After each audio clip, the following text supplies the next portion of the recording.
This heavy metal business is really, really important, and it doesn't get enough playtime.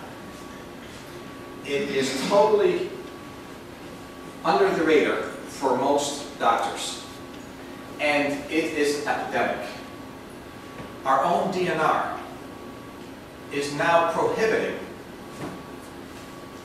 all children and women of childbearing age from eating from our streams, creeks, and lakes here in Michigan more than once or twice a year, as far as fish goes. And why would they want to do that? They know that kids who are rapidly developing, and they start assuming this heavy metal burden, which unfortunately all of our fish are now contaminated with. It has a huge effect on a lot of things. If mom has been exposed to mercury, for instance, it is unbelievable what an impact that has on her offspring. It has this entire diffuse effect. If you and I are exposed to mercury, for instance, right now, it has very specific effects, very measurable. But if mom is exposed and then becomes pregnant, say 5 years later, there's this entire developmental effect. Stress response becomes very abnormal. The adrenals don't develop like they should. IQ will be lowered very significantly. The chances of the child develop autism or autistic spectrum disorder is up incredibly. And I can go on and on and on. And it's a very difficult thing to prove, but we know this is true from the animal model and also from some of the accidents that has happened in this world. There was this huge accident, mercury-wise, that mercury got spilled into the lake in Japan, and we were able to measure its effects for decades thereafter. And this is where all that knowledge comes from. It was an absolute tragedy that didn't really result in fatalities as much as developmental disorders, infertility, and incredible host of health problems. Some of the most common complaints are problems with memory and or communication. Okay, it's number one. This is an important one because Alzheimer's is becoming more and more and more prevalent. I don't know if you remember from when you were little, the aged would become somewhat forgetful, right? A generation or two ago. But Alzheimer's hitting at 50, 55, you just did not see that. It's hitting so many people now. And I'm currently, and so is Dr. Stacey, working on patients like that. Muscle and or joint pain. Anxiety and insomnia, those two together. Depression. Depression is epidemic. We have never measured levels like we are today.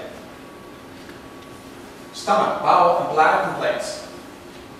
Food and chemical sensitivities.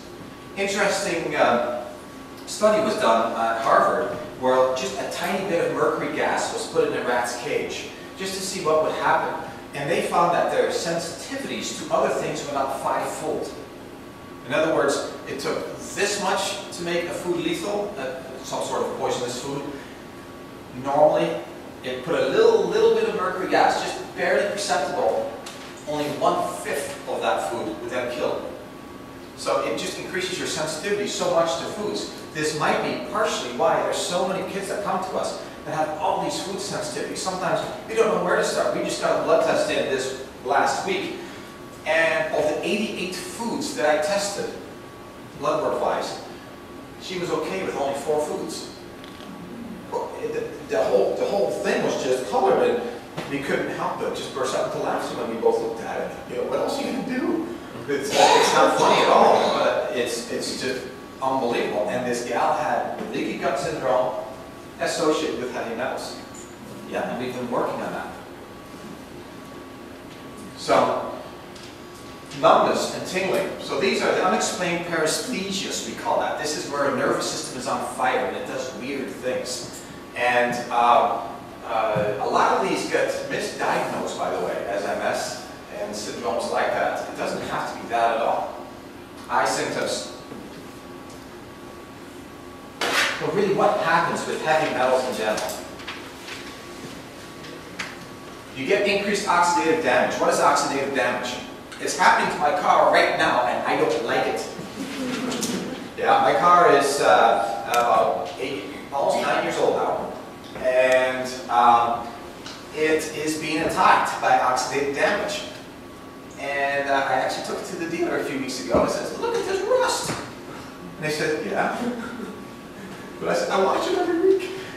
What's happening is oxygen is binding to the metal and it's changing the metal to rust. That occurs to us also. Oxygen is toxic. It binds to our cells and changes function. This is how we get wrinkles. That's oxidative damage. That's rust. Things contract, shrink, just changes form. So you get increased aging basically. Mitochondrial dysfunction. This is a huge one. This is maybe the biggest one of them all. Mitochondria, what is that?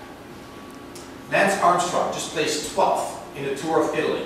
He just finished it, which is an incredible feat because he just broke his collarbone a month and a half ago, and here he goes in this 2.5-week race and places 12th in the world. How does Lance do that? This fella is getting old. He does that because he has lots of mitochondria. Mitochondria are the little fuel cells within each cell that powers us. He happens to be genetically inclined to have a lot in his muscles. It's just he was born with that.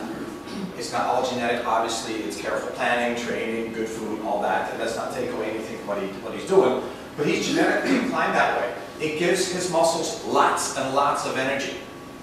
So it's not just in muscles though. This is what fuels our brain cells. This is what fuels our nervous system, our mucous membranes, everything. So mitochondria dysfunction can affect us in multiple ways. Fatigue, enzymes that fuel digestion go awry. All the enzymatic pathways that fuel life go awry. And luckily God created us with lots of backup systems. So we kick in a backup system, make it work. That one then gets shut down by heavy metals. Another backup system kicks in. It's amazing how many backup systems we have, but you know what? Every time we kick in another backup system, it goes to a less efficient one. And yes, we can still function, but we are going from thriving mode to just surviving mode. Slowly on, you grind to a halt. All your life goes down slower and slower and slower. And what happens in patients, for instance, with autism, it seems to be more selective in areas. Instead of this general thing, it affects you more in the gut wall. And it affects you more in the nervous system cells. And creates havoc with the communication pathways. So instead of a simple communication pathway, you get multiple pathways, which becomes a whole confusing mess, which is often why an autistic child shuts down, because it's just an overwhelming array of information that comes at you. Yeah? It's almost like short-circuiting. And that's because the mitochondria, the nervous system, is not working well. And those of you that have been here before with seminars know that the gut and brain talk together. So if this is off also, there you have an issue there as well. Cell death, increased production of free radicals, that goes with the oxidative damage. And decreases the availability of antioxidants. So the blueberries you might be having for breakfast is going to be less effective because you cannot utilize it when you've been having heavy metals. So you might be doing all the good things in life. It's not affecting you nearly as much as it would your neighbor. Reduces glutathione content of the body. This is our main detoxifying molecule. It is a big one. So not only are we dealing with all those things, all of a sudden our detoxifying ability goes down as well. And vascular inflammation and thrombosis. We think that a lot of heart disease is actually heavy metal damage.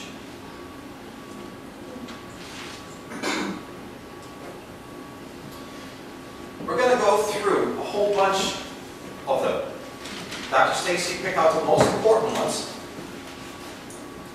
And I think this information is critical. After Dr. Stacey's gone through those, then what we're going to do is go into what do we do about it. So, take it away. Sounds good. I picked out, oh wow, is that better? Okay, I picked out 5 different heavy metals, the most common that we see within the food chain, contaminating water, that seem to hit the spectrum when doctors look at metals. So aluminum starts out as one of the tops on my list because you can find it in quite a few places, which, as I have listed here on the bottom, which some of these might be surprising to some patients, processed cheese on there. Yeah, I looked at that and I did a little research on that, and it's the aluminum salts they put in the processing of cheese that can be problematic. Now, most of the cheeses that show up here are your mixed cheeses, like your Colby Jacks, or the ones that are shredded into the packages, like your hard cheeses, your soft cheeses. Most of those are fine unless they're processed to be mixed together, things like that. But always something to look into when you're buying cheese. What type of processing goes into it? Is it the processed cheese that actually has aluminum salts in it? Because aluminum can attack a lot of the body. It causes a lot of fatigue. HA is headache, for those that are not familiar with my abbreviations. Fatigue and headache. There's also production of causes problems in the nervous system as well. Okay. Aluminum cookware is probably one of the biggest ones that comes up. I get asked cookware questions a lot. And obviously, non-stick can create a problem, but aluminum cookware was one that came up high as giving us contamination into aluminum leaching in. So, is there a way to stay away from a lot of these sources that you're going to see of heavy metals? Yes. But we're not going to completely eliminate a lot of these out of our system because they can be found. And like canned beverages, canned beans, things like that will also contain aluminum. Sometimes our waters contain aluminum. So you've got to look at overall what can I do to minimize exposure. And then Dr. Denberg's going to talk about a lot of how to detoxify the heavy metals out. And those are important as well. Now you will find that a lot of these will have different elements that have protective effects. Like this one, magnesium, has a lot of protective effects against aluminum. And one of the reasons is it blocks out the receptor that aluminum will bind to. Okay? Aluminum also creates autoimmune issues, which you will find with most of your heavy metals because they will attack the nervous system and especially work with the brain quite a bit. Let's move on to mercury, which Dr. Denberg alluded to just a little bit. Main sources here are freshwater fish, which is one of the reasons that we talked about our lakes. All lakes in Michigan have had trace amounts of mercury in them, tested. So dental fillings are what they have put most of the thought of having mercury in them, but the earth also excretes mercury gas, so we'll never fully get away from mercury. It's just how can we limit our exposure to it. So some of these do have functions in the body. Like aluminum is a non-essential element, so it can be used slightly in the body, whereas mercury, there's no known function. This one does affect more kidneys and liver, so you'll see a lot of kidney liver damage. There's a lot of neurological symptoms as tremors. This has been one of the ties for autism, which they believe the autism could be caused by vaccinations. Whether or not that's been proven, nobody really knows. But this is one of the things that they think has a predisposition for that. Cadmium is one of the biggest ones because this little known fact about cadmium is its half-life in the body is 10 years. Where do we get cadmium at? Cigarette smokers get a lot of cadmium through cigarettes, but you also get it from inhaling smoke as well. So there's many reasons why cadmium can be a problem for patients. This also competes in the sulfur groups in the body, so it displaces zinc and copper, which are two primary nutrients that are needed for one immune system and blood sugar balancing is the other. So symptoms that can be related to cadmium exposure. Now, these symptoms will take years and years to show up. If the half-life is 10 years, most of the time it's going to be 10 years before you start to see symptomatology associated with it. So hypertension, that can be a sign of heavy metal or cadmium exposure. Impaired renal transport or kidney transport, so lack of detoxification. Adversely affects the heart and the heart wall, so cardiovascular disease is highly tied to this. Arterial walls thickening, one of the cardinal signs of cardiovascular disease is arterial wall thickening, and lifestyle changes, stop smoking. Bone and testicles. or testes, these show up as major problems where cadmium hits. So calcium, it competes with calcium big time. So a lot of our osteoporosis, osteopenia, osteomalacia can all be tied to a cadmium deficiency in some. All heavy metals have association with fatigue and some headaches. There is weight loss. With this one, there's also lumbar pain, admittedly because it's attacking the internal organs of your digestion and really hits the liver hard. So, sources, cigarette smoke, which we did allude to. Some batteries will have cadmium, more likely they have lead associated with them. Phosphate fertilizers, and some of our foods, just the way that they're prepared and processed, will have some cadmium cross-reaction with them. Cadmium to me is very scary because if we don't see it showing up for 10 years and its half-life in our body is 10 years, how quick do we get rid of it when we start to do a heavy metal detoxification? And they really don't know how fast it leaves. Through the office, we do a urinary test for heavy metals, and when we start to detoxify out the heavy metals with a product that contains zinc and hops, one of the things that you constantly see showing up later is cadmium. So they'll be going through the detoxification, and cadmium will show up towards the end because it's the one that takes the longest to come out of the body. Lead. Lead is very toxic to the nerves. Lead attacks the nervous system. This is where you see a lot of your learning disorders can be affected by lead. Most kids with hyperreactivity, ADD, ADHD, a lot of those can be found with heavy metal associated with lead. As you notice here, the symptoms are quite the same as cadmium because these two also compete with sulfur groups in the body. So fatigue, headache, loss of appetite is common here. Insomnia, motor neuron disorders, decreased nerve conduction, so tingling, weight loss, anemia, and nervousness can all be affected by lead toxicity. Now lead, as you know, has been in the news quite a bit with lead paints and things coming over from China like toys being painted with lead, and even some of our blinds have lead on them. So looking deeper into these, especially for kids, because it can create neuronal defects in the brain and create some firings in the brain. Now, unfortunately, lead can also be found in our drinking water due to some of our piping. Fertilizers also. Industrial pollutants. Glazed pottery. They used to do a lot of lead glazing of pottery, so if you get like an older style pottery, it'll be lead glazed, so something to look at. And some newsprints can contain lead. So as you notice, there's a lot of things here as I'm going through these 5 heavy metals that can show up in our everyday consumption, but looking at just minimizing what we can do for them. Arsenic. Arsenic is one that usually has more problems when inhaled or contact with skin exposure. Symptoms are fatigue. This is where the dermatitis comes in, is mainly the skin exposure. There is also emphysema that can be associated with this long term. Increased salivation, hair loss, hypopigmentation of skin, and neuronal degeneration. Now this one does affect the mitochondria of the body, so arsenic can stop our energy production as well, which is where the fatigue comes in and the neuronal degeneration.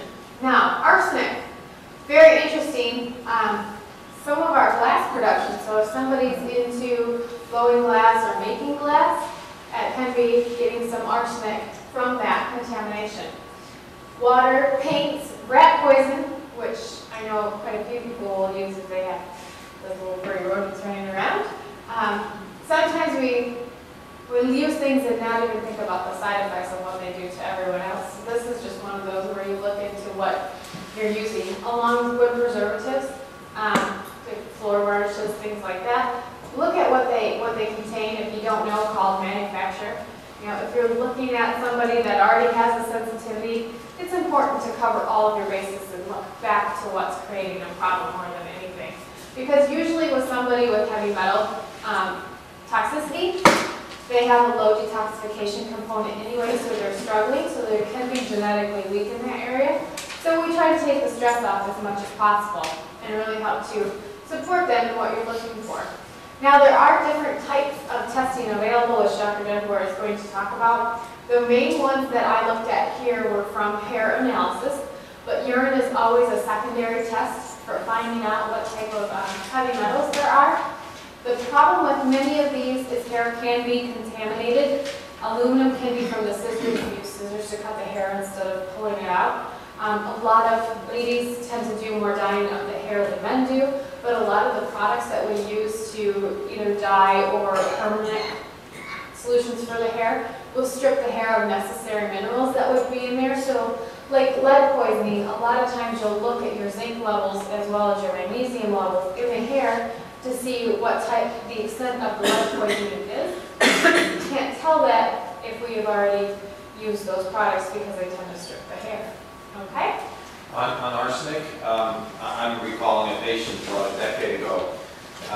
He was a CEO of probably a firm that all of you would know. It's a very big international name with headquarters here locally.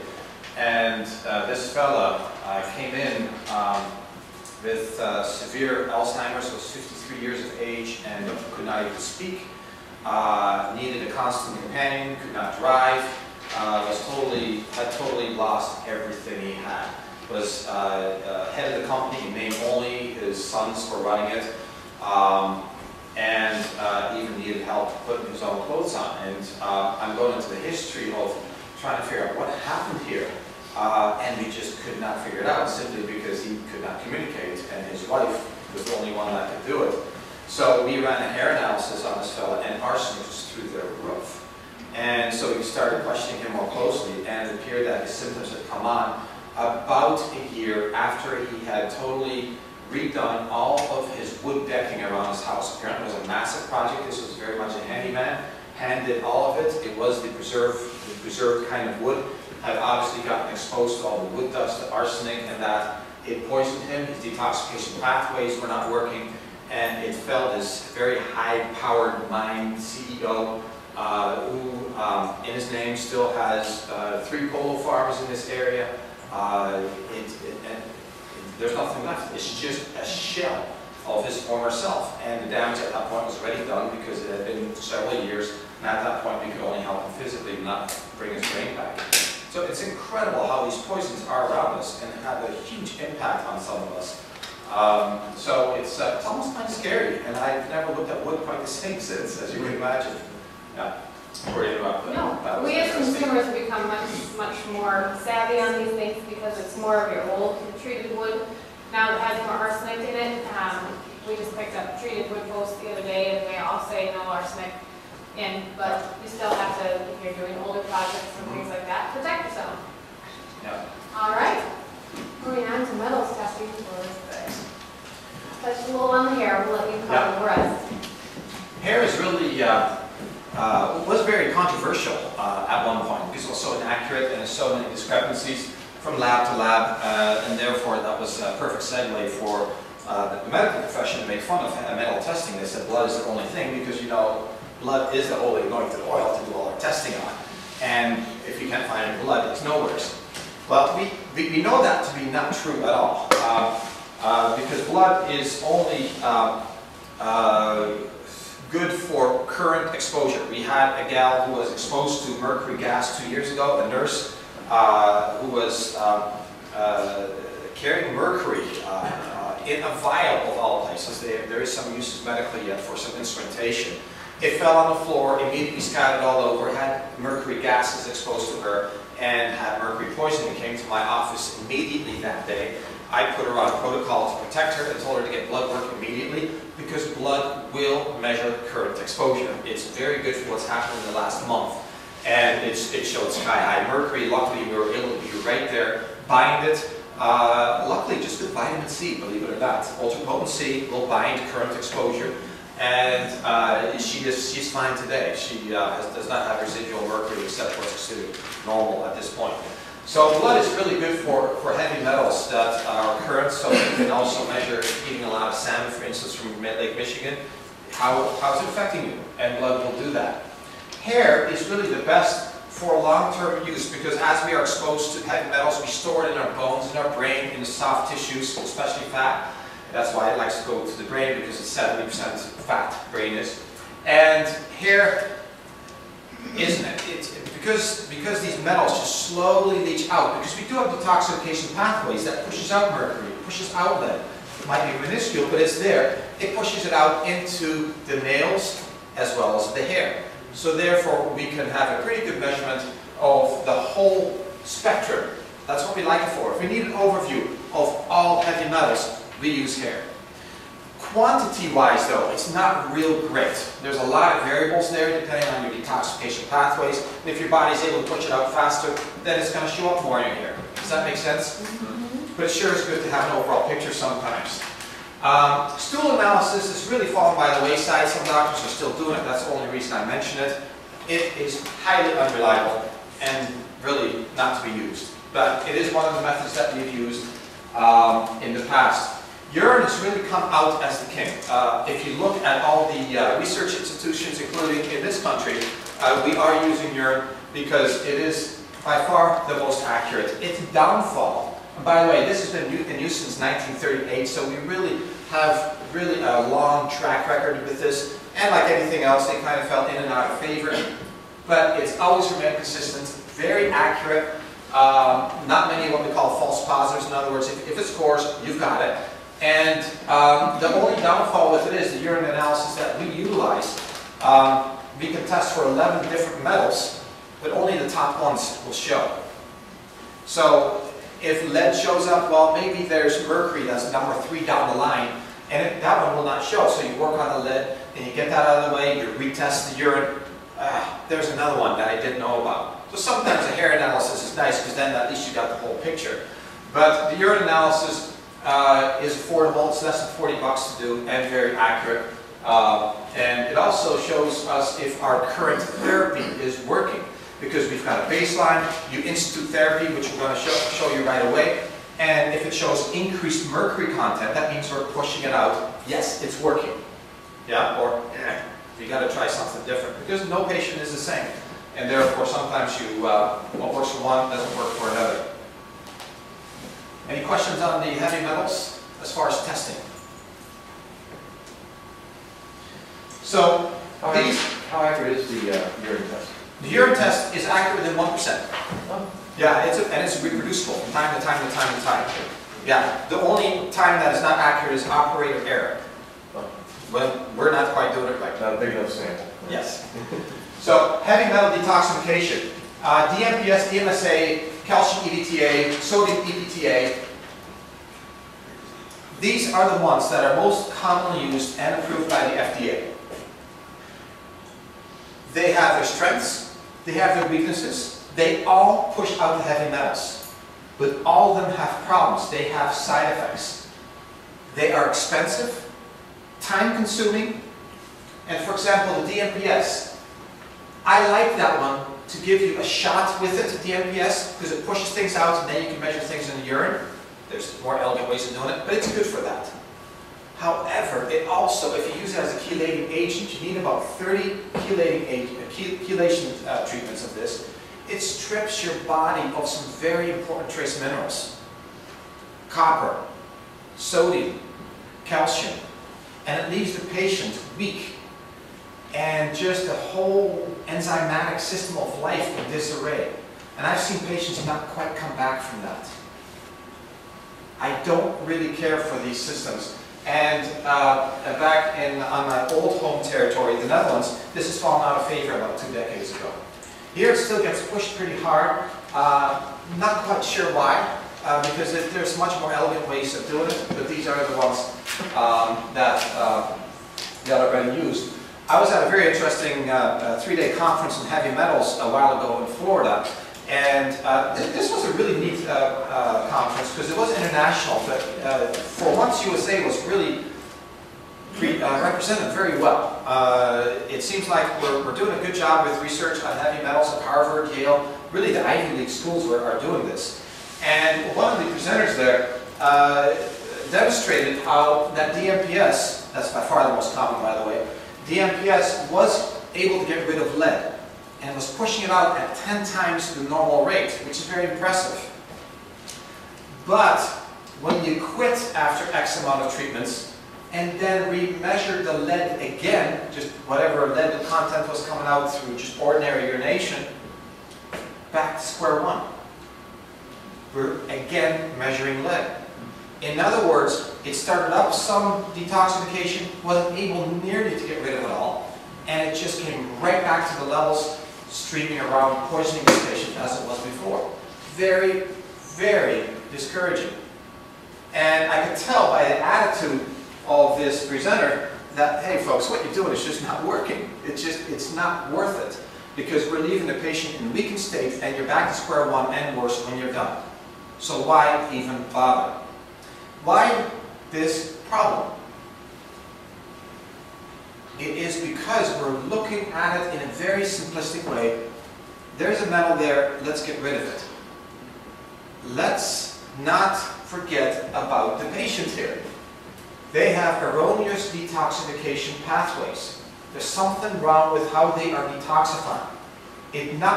We're all exposed to these heavy metals. But some of us take it and don't get rid of it. And some of us get rid of it very well. So obviously the people who have problems with it, it's not just an exposure problem, but it's a getting rid of problem. And we're not fixing that. So if all we do is try to get rid of it and then drop the ball, you're right back to square one. Does that make sense? Mm-hmm. So detoxification pathways are not being supported at the same time. And that is the big clue, and that's really the clincher of tonight's presentation. Yeah, we know how to get rid of it, but you have to also fix the detoxification pathways. So let's go there right away. 10 principles of healthy detoxification. And you know, this could be for Teflon. This could be for mold. This could be for a lot of things. But yes, it very much applies for heavy metals also. And becomes even more critical for heavy metals. You drink 8 to 10 glasses of filtered water a day, and you don't have to get too sophisticated here. Water is so controversial, but even if all you do is use a lowly Brita filter, it is better than not using a filter. Does that make sense? 1 to 3 bowel movements per day. And I got this from different sources. There's a lot of different opinions. And this one's more my opinion, because in Europe we consider 3 bowel movements a day normal. And here the literature says 1 is normal. So I said 1 to 3. Yeah, being a politician, taking the middle road, right?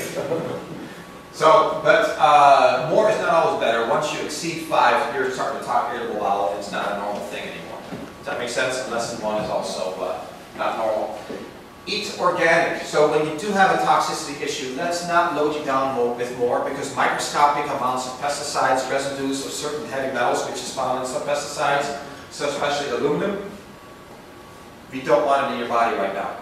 Okay? Maybe later on we can be a little less fussy, but right now, while you are detoxifying, be fussy. Be a monk or a nun.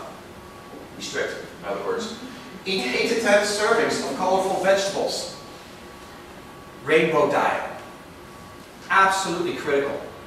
The rainbow diet, you need that wide variety. There is so much out there of single antioxidant drinks. Mona V is one of them that just came out. What's in that one again? Yeah, do you know? Which one? That's the side or a kind? Yeah. What's that? They tested less than a relative grape juice as far as phenols. Okay. So that's one thing. So it's a very expensive juice, Mona V is, and it tastes good, I'm sure. And it comes from a very famous antioxidant fruit, acai, which is the latest buzzword out there.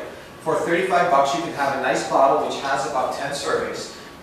Folks, you can take that $35, buy a ton of blueberries and blackberries and raspberries and yes, some strawberries, mix them together, and you have real life food that can outperform that any day, any time. Yeah? I'm not saying it's not good for you. I'm not saying that. But let's use real food here. Cilantro, we know, binds to mercury like mad. The cruciferous vegetables are absolutely wonderful for this. The sulfur-containing foods, garlic and onion, are very powerful fuel for your detoxification pathways and absolutely critical to keep that rolling. So you can't get it all from just one thing. Yeah, you need that rainbow diet, that variety, and that's where health is at. And eat lots of it. So when you're eating 8 to 10 servings, you're almost a vegan, right? Or maybe a flexitarian. Maybe that's a good word for this. You're basically a vegetarian, but you're somewhat flexible. If you're in some setting where they're serving some fish or something, fine, have it. But mostly vegetables. Avoid caffeine, nicotine, and moderate alcohol intake. Where does decaf coffee fit into Ah, decaf coffee, I don't know. Swiss water wash. That's Swiss, I hear you. Yeah. It's probably better. Why caffeine though? Let us hit on caffeine since that's a certain, I can say certain for that one. Caffeine really jolts the adrenals. And adrenals, when they are under stress, again, makes you that much more sensitive to toxins. 5 times more sensitive. So that then that little bit of mercury that might be leaching from your amalgams is going to affect you 5-fold if you have coffee. By the way, I've also read studies. Now I got an answer for you. Coffee in general, but even without the caffeine, makes you leach your amalgams into your bloodstream. Yeah, that was a fairly recent study. It did what? So it leaches your amalgams, your mercury amalgams, makes it leach more. Yeah, so mercury gas gets emitted more with coffee. Lemons do the same thing, unfortunately. Lemons? Yes, I know. News. So, exercising 5 days a week with conditioning, strengthening, and stretching. That is our next topic in July, and that one is not. That one's going to really go into. I'll talk about that later. But this one is absolutely critical, folks. It's absolutely critical because we have to sweat profusely 3 times a week. Yes, you can do that through a sauna. Or steam bath, or something like that. That's for lazy women or guys way out. Let's exercise, and let's get our heart rate up at the same time. The endorphins that get released at the same time are hugely anti-inflammatory, which resets your brain function, your nervous system function. Why not do that? And yeah, it's absolutely important because we've got to get rid of these chemicals somehow. Eliminate white flour, sugar, and high fructose corn syrup. High fructose corn syrup is pervasive. It is so responsible for so many of our health problems today. It makes us inflamed. It creates insulin resistance. I can go on and on about that. I will not. But it is much worse than just plain sugar. Take a multivitamin or mineral recommended for your age and needs. So this has to support your liver detoxification pathways, as well as your kidney detoxification pathways. It has to be age specific, and it has to be specific for whatever heavy metal that you're doing. So, deeply relax daily. Create islands of peace. I know you hear me say that a lot, but islands of peace is critical. It's not rocket science, but you need to get that adrenal back to relaxed mode, and you can do it in just 1 minute by doing deep breathing exercises. Just hold and out. Do 4 or 5 of those. If you have high blood pressure, you can lower your blood pressure by 20 points right there. You can get your heart rate to come down. Your nervous system goes back to its balance, the sympathetic versus parasympathetic nervous system. Bowel contractions and irritable bowel will slow down. Everything goes to normal. This is almost like a little miniature meditation or prayer session. Yeah? So, little islands of peace. It's really important to do that. If you're about to eat and you're going from 90 miles an hour to sit down and eat, that does not work, folks. It does not work. You will have indigestion. You will react to foods. And you need to slow it down. You cannot do what I sometimes do, which I vow not to do, and that is check the internet news real quick and see if there's any emails, and at the same time I hear something on the radio and I got 4 kids buzzing around. Don't do that. Yeah, it has to be a time of peace. Be French. 2 hours for supper. We try to institute that to the Boer family. Our supper if we're all together for supper, and that happens, I'd say 5 to 6 days out of the week, which it's a critical component of all our family life. Our supper takes a minimum of an hour. It's usually an hour and a half. And yeah, you shoot the ball about this, and you complain about that, and you know, it's a little bit of give and take, and lots of laughter, and it's good. It's really good. I always look forward to it. And digestion feels really good. Yeah? It makes you gain weight if you just chomp it down. Food is an experience to be taken in visually, socially, taste-wise, smell-wise. And if you're doing that watching your computer and all that, is that you're just shoving it down the hatch? That's not eating. Yeah, that's surviving, that's thriving. So when it comes, so those are general rules, very important in all detoxification pathways. And didn't I just cover a lot of the principles of healthy living? Yeah, this is what we should do all the time.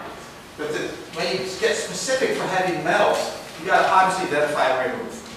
So with amalgams, what were they thinking anyhow to put mercury in their mouth? Right? What were they thinking? With amalgam removal, be really careful. Have a dentist that knows what they're doing. You don't want to just take this little drill and you see all this stuff just spewing around. And literally, you can see it coming, the steam coming out of your mouth. You know that's mercury vapor. It is no wonder that dentists are #1 in depression of all health professions and #1 in suicide of all health professions. It's not because they're looking at mouths all the time. It's because of mercury gas. Yeah? So, identify and remove toxins and do so carefully with lots of suction and somebody that knows what you're doing, proper dam around it. And a lot of the things that Dr. Stacey talked about. So, if you are using, for example, aluminum in your underarm deodorant, let's just get rid of that. But what about the smell? You know, there's some really good underarm deodorants that work very well. There's some natural ones, Jason. And sometimes what happens is, it's really the bacteria that creates the smell. Sometimes they break through and they adapt to it. Well, you know what? Use the aluminum for one time. Back under control, you kill the bacteria, switch brands, you're good again for another month or two. It's really easy to do, really. Yeah? And everybody's different, so I'm not going to give you just one set of rules. You gotta kind of play with it. Correct digestive function. This is 80% of your immune system. This is critical. Heavy metals feed yeast.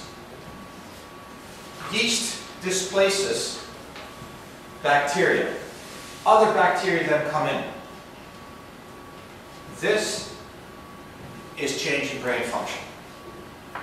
Because remember, 90% of our neurotransmitters that are shared with the brain are found in the gut wall. So if you change a neurotransmitter in the gut wall, you are changing those neurotransmitters in the brain. The gut and the brain are one. This is really important stuff. Autistic spectrum disorders, bipolar, we're talking just plain old tics, we're talking so many things here. A little patient that came in 3 months ago. Change in personality, 8 years old. Started about at age 6. Aggressive. Making animal noises. And now developing tics. Bad grades, going from doing quite well in kindergarten to just deterioration. You look at him, you can tell it's a very allergic child. You know, it's got the look, it's got the skin thing going. It's quite easy to spot. Anti-yeast protocol. We used a solution that we use for a lot of autistic spectrum disorders, which includes ADD and ADHD, called metal-free. It's kind of an ion solution, which you spray in the mouth to bind the metals. And yes, we were able to determine through urinalysis that he was spewing out metals like mad at age 8. In 3 months, he was 100% normal. 100%. Every single one of the tics. He came in on many different medications to try to quiet down his behavior. He was 100% normalized. I'm just thinking of that one because he came in this morning with an ear infection and I asked him, are you still off of dairy? No, because we knew that was one of the foods that he started reacting to.